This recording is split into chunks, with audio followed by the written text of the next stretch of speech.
Olá, meu irmão, minha irmã, mais um vídeo dessa série de vídeos sobre a nova aliança. E hoje, meu irmão, minha irmã, nós vamos falar sobre uma grande confusão que os cristãos fazem entre Velha Aliança e Antigo Testamento. E eu espero que isso fique bem claro no seu coração no dia de hoje. Peço ao Espírito Santo para que ele revele a verdade ao seu coração. Sempre faça isso.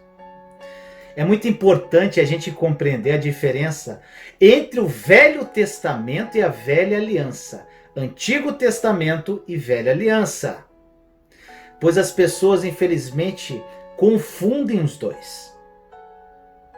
Existem pessoas que dizem que jamais lerão o Antigo Testamento, apenas o Novo, porque vivem na Nova Aliança. Meu irmão, minha irmã, o Novo Testamento ele é maravilhoso. Os evangelhos, as epístolas de Paulo são incríveis. E não há nada de errado nisso. Mas nós precisamos compreender que o Velho Testamento e a Velha Aliança não são a mesma coisa. A Velha Aliança, meu irmão, minha irmã, é o compromisso que Deus fez com Israel para determinar a maneira como ele se relacionaria com eles e vice-versa. Isso está muito claro devido aos vídeos anteriores. O Velho Testamento, contudo, são escrituras. Apesar de hoje toda a Bíblia ser conhecida como escritura sagrada. Gente, a única Bíblia que Jesus tinha era o Velho Testamento naquela época. O apóstolo Paulo ele só usava o Velho Testamento para mostrar o seu entendimento, a revelação e o conhecimento da nova aliança. Nós devemos amar toda a Bíblia, não apenas as partes das quais a gente mais gosta, ou aquelas que a gente acha mais fácil de entender, pois ela é a verdade eterna, como o salmista diz no Salmo 119, versículo 160. A tua palavra é a verdade desde o princípio, e cada um dos teus juízos dura para sempre. Veja o que Paulo disse em 2 Timóteo 3, versículos 15 a 17. Porque desde criança você conhece as sagradas letras, que são capazes de torná-lo sábio para a salvação mediante a fé em Cristo Jesus. Toda a escritura é inspirada por Deus e útil para o ensino, para a repreensão, para a correção e para a instrução na justiça, para que o homem de Deus seja apto e plenamente preparado para toda boa obra. Aqui a gente vê claramente, meu irmão, minha irmã, a importância do Velho Testamento para o crente na Nova Aliança. Quando Paulo falou a Timóteo sobre as Escrituras e da importância delas na vida dele, ele estava se referindo ao Velho Testamento. Quando Jesus estava no deserto, sendo tentado pelo diabo, ele citou trechos do Velho Testamento. Quando Jesus estava andando com seus discípulos no caminho de Emaús, Lucas relata em Lucas 24, 27, olha o que ele diz. E começando por Moisés e todos os profetas, explicou-lhes o que constava a respeito dele em todas as escrituras. O problema surge quando confundimos a Velha Aliança com o Velho Testamento. E duas coisas acontecem em decorrência dessa grande confusão, meu irmão, minha irmã. A primeira é que muitas pessoas têm olhado para o Velho Testamento através das lentes da lei e da Velha Aliança. E isso tem transformado essas pessoas em fariseus modernos, ferindo muita gente. A segunda é que muitas pessoas têm reagido de forma contrária e jogado fora todo o Velho Testamento, dizendo que agora vivemos na Nova Aliança e não precisamos mais dele. Gente, existem muitas teologias circulando pelas igrejas cristãs. E essa reação é sempre muito perigosa. Pois nossas crenças devem ser baseadas na palavra de Deus, não numa experiência negativa que tivemos.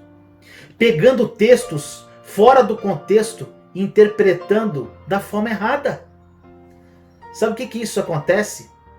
nós podemos criar justificativas bíblicas para quase tudo. Nós precisamos compreender as Escrituras. Algumas verdades básicas foram ensinadas nos vídeos anteriores, meu irmão, minha irmã.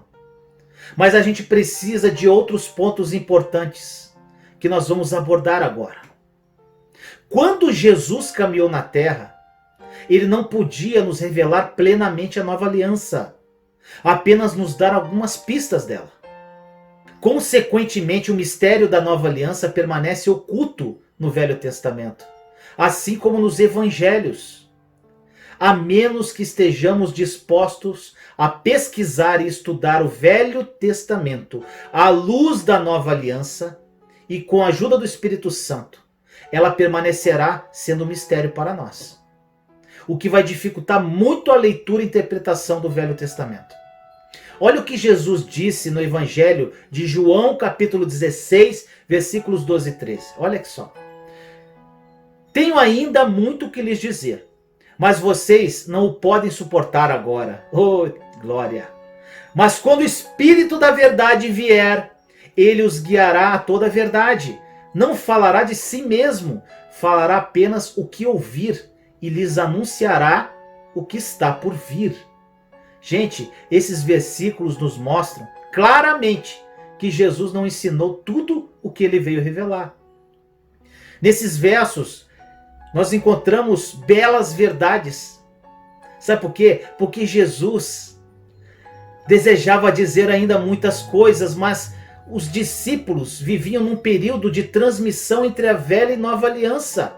E eles não iriam compreender, não conseguiriam entender tudo. É por isso que Jesus ele nunca falou claramente sobre a nova aliança. Ele somente a mencionou rapidamente na última ceia, quando ele disse que o vinho era o cálice da nova aliança. Mas ele nunca ensinou abertamente sobre ela. Ainda nesses versos, em João 16, nós vemos que o Espírito Santo é quem ensinará tais coisas. É por isso que você precisa implorar a Ele, ao Espírito Santo, que te revele todas essas coisas, pois ninguém consegue explicar a nova aliança plenamente melhor do que Ele. Jesus ensinou muita coisa quando Ele esteve aqui na terra, mas Ele não ensinou sobre a nova aliança, porque cabia ao Espírito Santo revelar. A nova aliança, a única forma de Deus se relacionar conosco hoje, meu irmão, minha irmã, isso tem que ficar muito claro. Era um mistério que estava oculto e ninguém conseguia ver isso claramente. O mistério não foi revelado até Jesus ascender aos céus e enviar o Espírito Santo. Portanto, meu irmão, minha irmã, ler o Velho Testamento sem a clara revelação do mistério da nova aliança pode ser prejudicial e até perigoso. É assim que a religião hoje está destruindo a vida de muita gente. As pessoas leem o Velho Testamento à luz da velha aliança, interpretando e aplicando de forma errada tudo o que Deus disse. Isso traz morte. Morte em vez de vida. Cria uma imagem totalmente distorcida e errada do Deus que servimos, transformando essas pessoas em fariseus modernos, cheios de justiça própria, orgulhosos, julgadores, ou em alguém que vive em constante culpa, culpado, com medo, com vergonha e se sentindo condenado. Como você está se sentindo hoje, meu irmão, minha irmã? Dentre muitas passagens, uma das palavras mais importantes da Bíblia inteira está registrada em João 19:30. Quando Jesus disse, tendo provado, Jesus disse: está consumado, está consumado, está consumado, meu irmão, minha irmã. Com isso, curvou a cabeça e entregou o Espírito. Tudo que nós lemos e estudamos nas Escrituras deve ser interpretado através dessas palavras. Qualquer trecho da palavra que você lê, você tem que estar na tua alma escrita: está consumado. Sem elas, nós não temos salvação, nós não temos cura, nós não temos bênçãos. nem futuro no céu. Quando Jesus proferiu essas palavras, ele declarou que a sua obra na cruz foi absoluta e suficiente. Se nós conseguíssemos aprender a ler tudo na Bíblia à luz dessas palavras, meu irmão, minha irmã, não vai haver mais espaço para a justiça própria ou para a religiosidade em nossa vida. A única maneira pela qual nós devemos nos relacionar com Deus é através da obra consumada da cruz de Jesus Cristo. A única maneira pela qual nós devemos nos relacionar com Deus é através da obra consumada de Cristo na cruz. Dentre todos os apóstolos, Paulo foi quem teve a maior revelação do ministério da Nova Aliança. O Novo Testamento nos foi dado para que a gente compreenda como aplicar o mistério da Nova Aliança, que estava oculto no Antigo Testamento. O apóstolo Paulo estava disposto a pagar o preço que fosse necessário para defender o verdadeiro evangelho, o evangelho da graça e a mensagem da Nova Aliança. Ele sofreu muitas perseguições, Paulo. Perseguições terríveis. E ele passou a maior parte da sua vida ministerial na prisão, preso. Mas o sofrimento não era, de modo algum, problema para Paulo. Pois a revelação da Nova Aliança em sua vida era tão profunda, tão grande, que superava todo o sofrimento que ele passava. Falando aos anciãos na igreja de Éfeso, ele lhes disse que ele estava certo de que mais sofrimentos e tribulações e cadeias o aguardavam, porque o Espírito Santo havia lhe dito. Olha o que ele diz em Atos, capítulo 20, versículos 22 a 24. Agora, compelido pelo Espírito, estou indo para Jerusalém, sem saber o que me acontecerá ali. Senão que em todas as cidades o Espírito Santo me avisa que prisões e sofrimentos me esperam. Todavia não me importo, nem considero a minha vida de valor algum para mim mesmo, e tão somente puder terminar a corrida e completar o ministério que o Senhor Jesus me confiou, de testemunhar o evangelho da graça de Deus. Demais, né, gente? O que motivava Paulo a sofrer de bom grado as mais terríveis dificuldades e perseguições, como ele descreve detalhadamente na carta aos Coríntios, não era o seu amor por Deus, irmão, irmã, mas a sua revelação do evangelho da graça de Deus. Seu evangelho é a nova aliança revelada. A carta aos Efésios, em especial, se você ler, nos dá uma percepção muito clara do mistério da nova aliança, gente. Ela, assim como a carta aos Gálatas, é muito evidente isso. Leia com atenção e passe um bom tempo meditando nessas escrituras, nos primeiros capítulos de Efésios. Olha o que Paulo diz na carta sobre esse assunto, sobre esse mistério. Efésios 3, versículos 8 e 11, diz assim: Embora seja o menor dos mentores dentre todos os santos, foi-me concedida esta graça de anunciar aos gentios as insondáveis riquezas de Cristo e esclarecer todos a administração deste mistério, que durante as épocas passadas foi mantido oculto em Deus, que criou todas as coisas.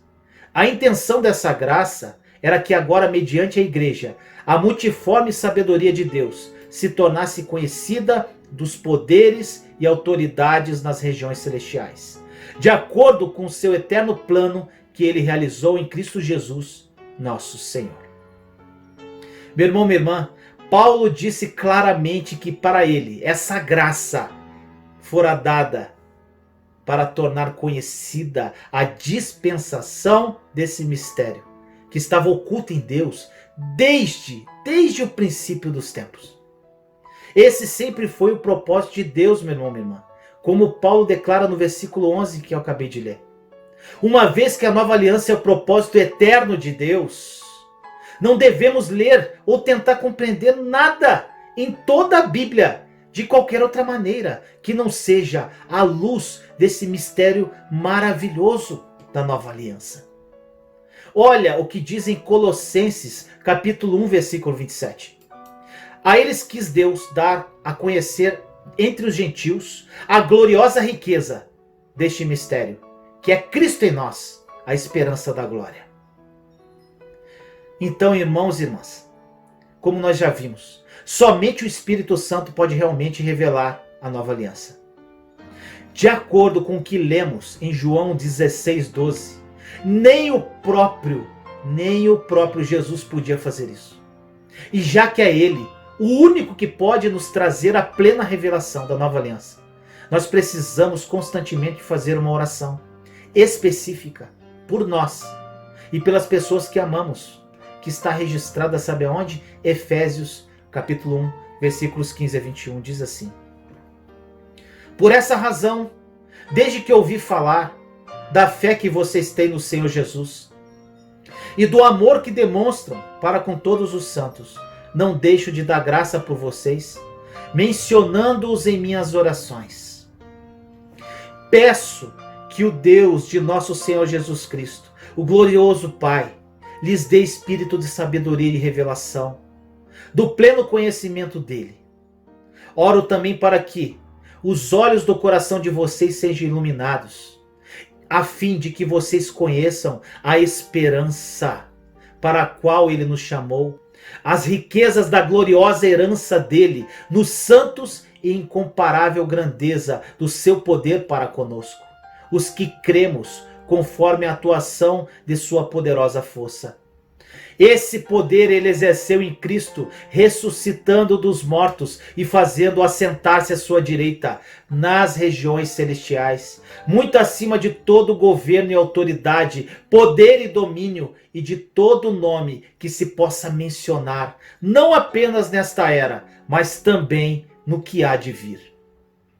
O apóstolo que teve uma revelação tão grande e extraordinária da nova aliança, diz que nunca parava de fazer uma mesma oração pela igreja de Éfeso. Essa oração mostra que o Espírito Santo é quem nos revela a nova aliança. Abra seu coração, meu irmão, minha irmã. Mas por que nós temos que repetir essa oração constantemente? Vez após outra, se a obra da cruz já está completa? Você pode perguntar. Sabe por quê, meu irmão, minha irmã? Porque ainda não temos a plena revelação de todos os aspectos da nova aliança. Não estamos orando para que Deus nos dê aquilo que Ele já nos deu através da obra consumada da cruz. Nessa oração é para que através do Espírito Santo Deus nos dê uma revelação cada vez maior, para que a gente compreenda cada aspecto da nova aliança. Eu incentivo você, meu irmão, minha irmã, a memorizar essa oração e fazê-la todos os dias da sua vida. Quando Jesus viveu nesta terra, a nova aliança ainda não estava vigorando, nem havia sido revelada. Portanto, nós devemos interpretar corretamente tudo o que temos nos evangelhos. Devemos nos fazer a seguinte pergunta: para quem Jesus estava falando neste versículo? E por que ele disse o que ele disse? Muito do que Jesus falou foi dito em resposta às perguntas dos judeus fariseus que viviam debaixo da lei e da velha aliança. Muitas dessas coisas, meu irmão, minha irmã, obviamente não se aplicam a nós, cristãos da nova aliança. Mas entenda bem, eu não disse que as palavras e os ensinamentos de Jesus não se aplicam a nós, nem que não são importantes. Todos os ensinamentos são importantes para nós hoje. Mas se a gente não discernir se ele estava ensinando ou dirigindo-se especificamente aos que estavam sobre a velha aliança, nós vamos ficar muito confusos. Espero que esse vídeo tenha sido esclarecedor. Até o próximo vídeo.